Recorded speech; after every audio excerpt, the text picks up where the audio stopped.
So where do you see the threats? You used to work with CIA and others. What do you see going on around the world in the big threats? Well, my God, the term existential gets overused, I think, right? It's become almost a buzzword. But I think it is appropriate at this point in time for us to look around the world and say we face a whole host of existential threats, right? We were obsessed with ISIS and the caliphate. Now we have an Afghan superstate with Al-Qaeda as stronger than it ever was. China challenging us directly, could blockade Taiwan at any moment, a southern border that no longer exists, and therefore it's not just an influx of illegals. Anything and everything, any kind of threat could walk across that border, be driven across that border. We just experienced either intentionally or unintentionally a biological weapons attack from China, right? We failed miserably in our response, and we're currently doing nothing to prepare for the possibility of a follow-on, even worse attack. I mean, we are in grave danger.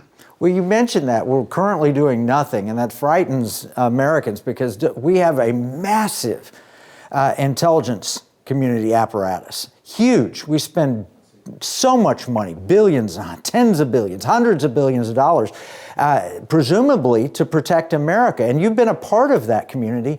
Tell us, what are they focusing on if they're not preparing for this? Well, you have two problems, right? I mean, one is you can collect all the intelligence in the world and hand it to policymakers, but if policymakers don't intend to do anything with it, it's kind of a waste of time, right? Prior to 9/11, we didn't have the specifics on the attack, but we certainly knew that bin Laden had already attacked us multiple times, was coming for us. That was inconvenient for Bill Clinton, so we let the attack mature. But in many cases, we're simply not collecting, and it's impossible for us to collect. We gave up Afghanistan. We have no access to the area. You tell me you want to spy inside the Taliban in Kabul. How? How magically am I going to recruit a spy in Kabul on the ground in Afghanistan and communicate with him when I can't get there, right? I mean, so we are both not doing anything with the intelligence, in many cases not collecting it.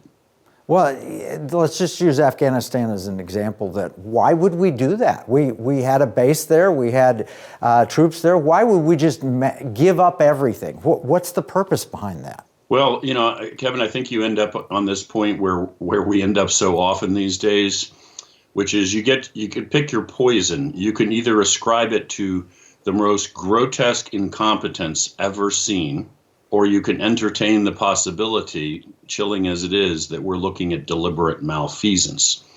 There was no reason for us to completely abandon Afghanistan. Giving up the idea of turning Afghanistan into Switzerland and Central Asia was long overdue. The idea of pulling all Americans out and going blind, not a reasonable thing, and the national security implications completely foreseeable. We'll pay the price. I mean, people will die. I hate to say that, but people will die as a consequence. Well, that's really sad, but what you make a good point. It's either gross incompetence or I've written a book, it's titled According to Plan. And those are the kind of options that we've got, just complete incompetence. I'll buy it in one instance, if it's just Afghanistan or if it's just China or just the border. But in every example, we can't be that incompetent. There's got to be something beyond that. Well, as you well know, I agree absolutely with you. I do not subscribe to the Joe and his advisors just happen to be the most incompetent team in American history and get every decision wrong. I think you are watching guys who, frankly, are playing for the other team. They are not looking they're not focused on American national security. They've got a completely different agenda. The Russians built a huge base at Bagram. We turned it into a giant air base in South Asia from which you can deploy aircraft and dominate that whole region of the world. We handed that whole thing to the Chinese. Chinese are on the ground there, and on any given day we pretend like that didn't happen, which doesn't, of course, change the reality. Just that one piece of the Afghan puzzle is dramatic, and we gave that to the Chinese.